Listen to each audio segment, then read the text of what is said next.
Hello guys, this is Lakshmi from Lakshmi Guru Academy.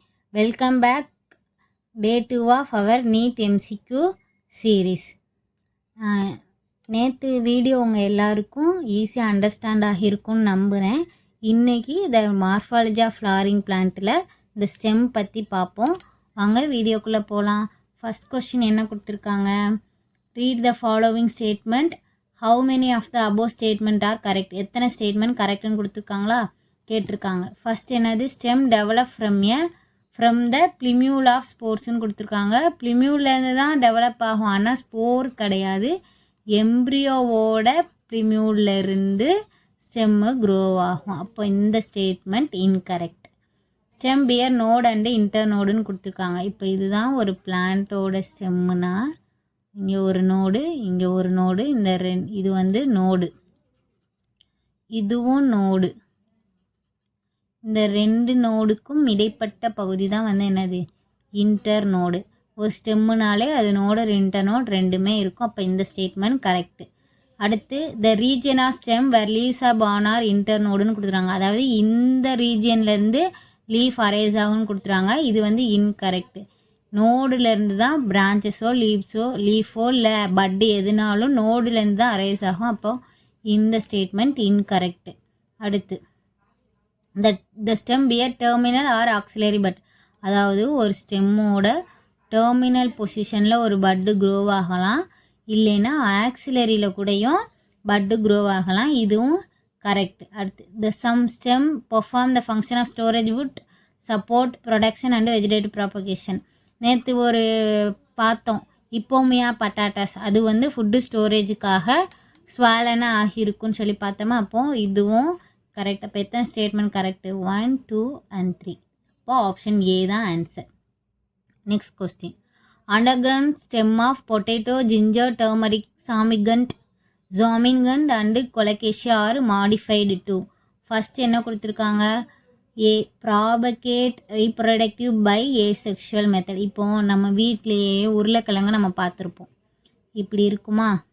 உருளைக்கிழங்கு வாங்கி ரொம்ப நாள் ஆயிடுச்சுன்னு வச்சுக்கோங்க, அதில் ஒரு அவுட் க்ரோத் மாதிரி க்ரீன் கலரில் இருக்கும், அதை கண்ணுன்னு சொல்லுவோம். அதிலிருந்து என்ன ஆகும்னா, இது ஈஸியாக வந்து நம்ம கைட்டே பிரேக் டவுன் ஆகிற மாதிரி பிரேக் டவுன் பண்ணிடலாம். இது வந்து என்ன ஆகும்? இதிலிருந்து ஒரு நியூ பிளான்ட் வந்து க்ரோ ஆகும். அப்போது இந்த மாதிரி ஆகிறது தான் வந்து ஏசெக்ஷுவல் மெத்தட். ஏன்னா ஒரு மேலோ ஃபீமேலோ தேவை கிடையாதுல்ல. ஒரு பாட்டில் இருந்தே, வெஜிடேட்டிவ் பாட்டில் இருந்தே நியூ பிளான்ட் வந்து க்ரோ ஆகிறப்போ இது ஏசெக்ஷுவல், இல்லைன்னா வெஜிடேட்டிவ் ப்ராபகேஷன் சொல்லுவோம். அப்போ இது கரெக்ட். ஸ்டோர்டு ஃபுட்டு கரெக்டு தான். பொட்டேட்டோ வந்து ஃபுட்டு ஸ்டோரேஜ் ஆகும், ஜிஞ்சர் எல்லாமே ஸ்டோர்டு ஃபுட்டு தான் கரெக்ட். அடுத்து பெர்ஃபார்ம் பெரினேஷன். பெரினேஷன்னா என்னென்னா, ஒரு பிளான்ட்டுக்கு வளர்கிறதுக்கு தகுந்த சூழ்நிலை, அதாவது தண்ணி வேணும், சூரிய ஒளி வேணும், இந்த மாதிரி மினரல்ஸ் இதெல்லாம் தேவை. இந்த மாதிரி எல்லாமே இருந்துச்சுன்னா ஒரு பிளான்ட் க்ரோ ஆகும்.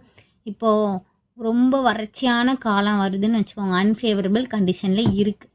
அப்போ என்ன பண்ண முடியாது, அந்த பிளான்ட் நம்ம என்ன நினைப்போம்? டெட் ஆகிரும்னு நினைப்போம். ஆனால் இந்த மாதிரி அண்டர் கிரவுண்ட் ஸ்டெம்லாம் என்ன பண்ணுன்னா, அது ஃபுட்டு ஸ்டோர் பண்ணும் இல்லையா, அந்த ஃபுட்டை வச்சுக்கிட்டு அது வந்து லிவிங் ஸ்டேஜ்லேயே இருக்கும். எப்போ ஃபேவரபிள் கண்டிஷன் வருதோ அப்போ வந்து அது க்ரோ ஆகி நியூ டாட்டர் பிளான்ட்டை வந்து ப்ரொடியூஸ் பண்ணும். இப்போ எக்ஸாம்பிளாக நம்ம வீட்டிலே பார்த்துக்கோங்க, இஞ்சி வாங்கினோன்னா சில பேர் இந்த ஃப்ரிட்ஜு இதெல்லாம் இல்லைன்னு வச்சுக்கோங்க, அப்போல்லாம் என்ன பண்ணுவாங்கன்னா, ஒரு மண் எடுத்து அந்த மண்ணுக்குள்ளே வந்து இஞ்சியை புதைச்சி வைப்பாங்க. அப்போ என்ன ஆகும்னா, இஞ்சி கெட்டும் போகாது, வளரவும் செய்யாது.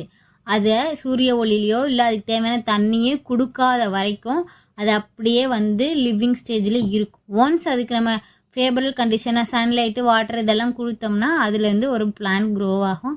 அப்போ இதுவும் கரெக்டு. அப்போ ஆப்ஷன் டி தான் answer. Sorry. Next question. The stem hair are trichomes are. First என்ன கொடுத்துருக்காங்க? Meant for water and mineral absorption. இது வந்து ரூட் ஹேரோட ஃபங்க்ஷன். இங்கே ட்ரைகோம்ஸ் என்ன பண்ணுன்னா, வாட்டர் லாஸை ரெடியூஸ் பண்ணும்.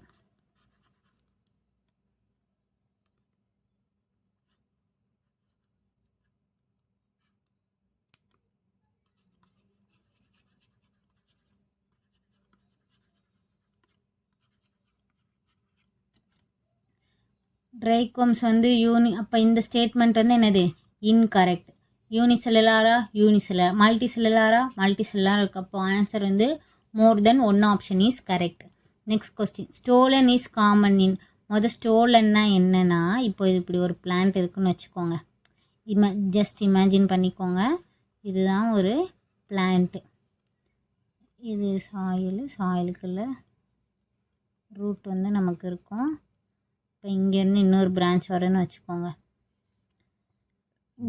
சர்டன் ஸ்டேஜ் வரைய நேராக ஏரியாவில் க்ரோ ஆகி அப்புறம் பெண்ட் ஆகி சாயிலுக்குள்ளே பெனிட்ரேட் ஆகி இங்கேருந்து ரூட்டும் இங்கேருந்து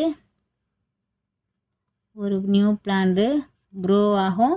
இதில் விசிபிளாக இந்த டாட்டர் பிளான்ட் வந்து எங்கே இருந்து க்ரோ ஆகிருக்குன்னு நமக்கு தெரியும். அதோட பேரண்ட்டை வந்து நம்மளால் கண்டுபிடிக்க முடியும். இதுதான் வந்து என்னது ஸ்டோலன். இது வந்து ஜாஸ்மின்லேயும் மின்ட்லேயும் இருக்கும். இந்த மல்லிகைப்பூவில் பதியம் போடுறதுன்னு சொல்லுவாங்களே, இப்போது நம்ம மல்லிகைப்பூ செடி வீட்டில் இருக்கிறவங்களுக்குலாம் தெரியும். ஒரு கொப்பை மட்டும் வளைச்சி, இது வந்து நேச்சுரலாகவே நடக்கும். சர்டன் ஸ்டேஜ் வரைக்கும் ஏரியாவில் வளர்ந்து அப்புறம் பெண்ட் ஆகி மண்ணுக்குள்ளே பெனிட்ரேட் ஆச்சுன்னா அங்கேருந்து ஒரு நியூ பிளான்ட் வந்து க்ரோ ஆகும். இது வந்து ஆர்டிஃபிஷியலாக நம்மளே இப்போ நம்மளோட செடியை வந்து நிறைய செடி நமக்கு தேவைன்னா நம்ம அம்மாலாம் என்ன பண்ணுவாங்க, அந்த செடியோட ஒரு கொப்பை மட்டும் வளைச்சி மண்ணுக்குள்ளே ஊண்டி வைப்பாங்க. அது கொஞ்ச நாளில் என்ன ஆகும், ஒரு நியூ பிளான்ட்டாக க்ரோ ஆகும். சரி, நெக்ஸ்ட் கொஸ்டின் போகலாமா? மேட்ச் த ஃபாலோவிங் கேட்டிருக்காங்க.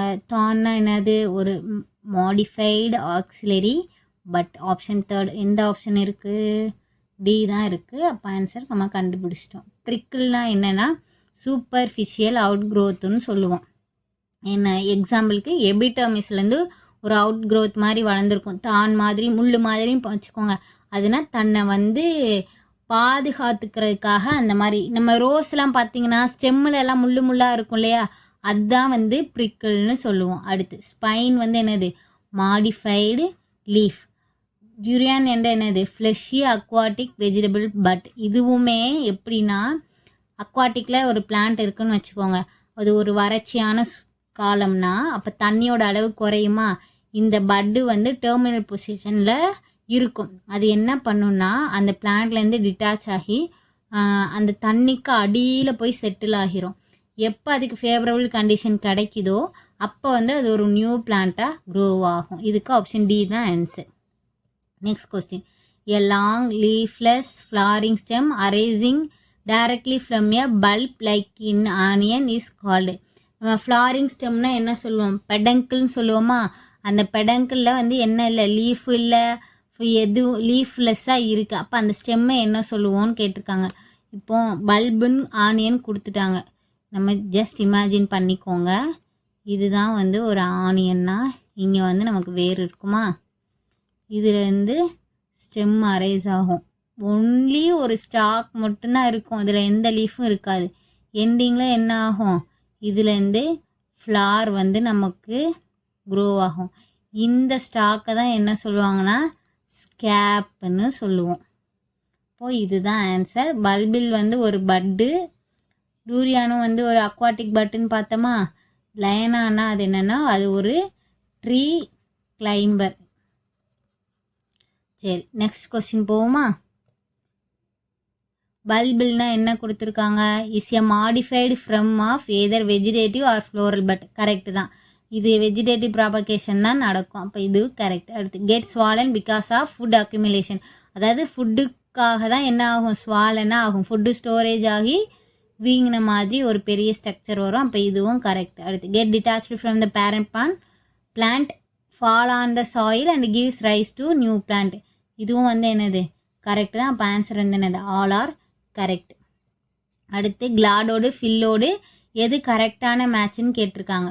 செகண்ட் ஆப்ஷன் பாருங்கள், both main stem and branches are modified to function as a லீஃப்னு கொடுத்துருக்காங்க. இங்கே only branches are modified to functional. ரெண்டுலேயுமே ஸ்டெம்மு பிரான்ச்சு ரெண்டுமே லீஃபாக வந்து மாடிஃபை ஆகும். அப்போ இந்த ஸ்டேட்மெண்ட் வந்து இன்கரெக்ட். அடுத்து it possess several nodes and இன்டர்நோட்ஸ்ன்னு கொடுத்துருக்காங்க. கிளாடோடு ஃபில்லோடு வந்து இட் இஸ் யூஸ்வலி ஒன் இன்டர்னோன்னு கொடுத்துருக்காங்க. இது அப்படியே ரிவர்ஸில் வரும்.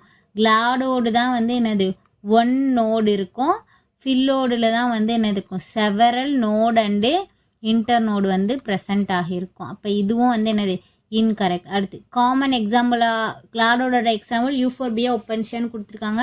இது அப்படியே ரிவர்ஸில் வரும். யூஃபோர்பியா ஒப்பன்ஷியா ஃபில்லோடது, அஸ்பராகஸ் ரஸ்கஸ் வந்து எங்கே வரும், கிளாடோடுக்கு எக்ஸாம்பிளாக வரும். ஃபர்ஸ்ட் ஆப்ஷன் கிளாடோட லிமிட்டட் க்ரோத்து, ஃபில்லோட அன்லிமிட்டட் க்ரோத். இதுதான் வந்து கரெக்டான மேட்ச். ரெண்டுலேயுமே கரெக்டான ஸ்டேட்மெண்ட்.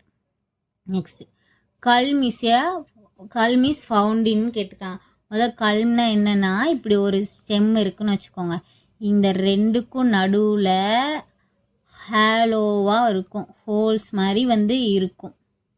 இப்படி இருக்கிறது தான் வந்து என்னது கல்முன்னு சொல்லுவாங்க. இது எங்கே பார்த்துருக்கோம், மூங்கிலில் பார்ப்போமா, மூங்கிலில் ரிங் மாதிரி இருக்கும், நடுவில் எதுவுமே இருக்காது, ஒரு எம்டிவாக ஹேலோவாக இருக்கும். அப்படி இருக்கிறது தான் கல்முன்னு சொல்லுவாங்க. அப்போது பேம்பூவில் தான் நமக்கு எப்படி இருக்கும், ஹேலோ வந்து இருக்கும். அதுதான் வந்து ஆன்சர்.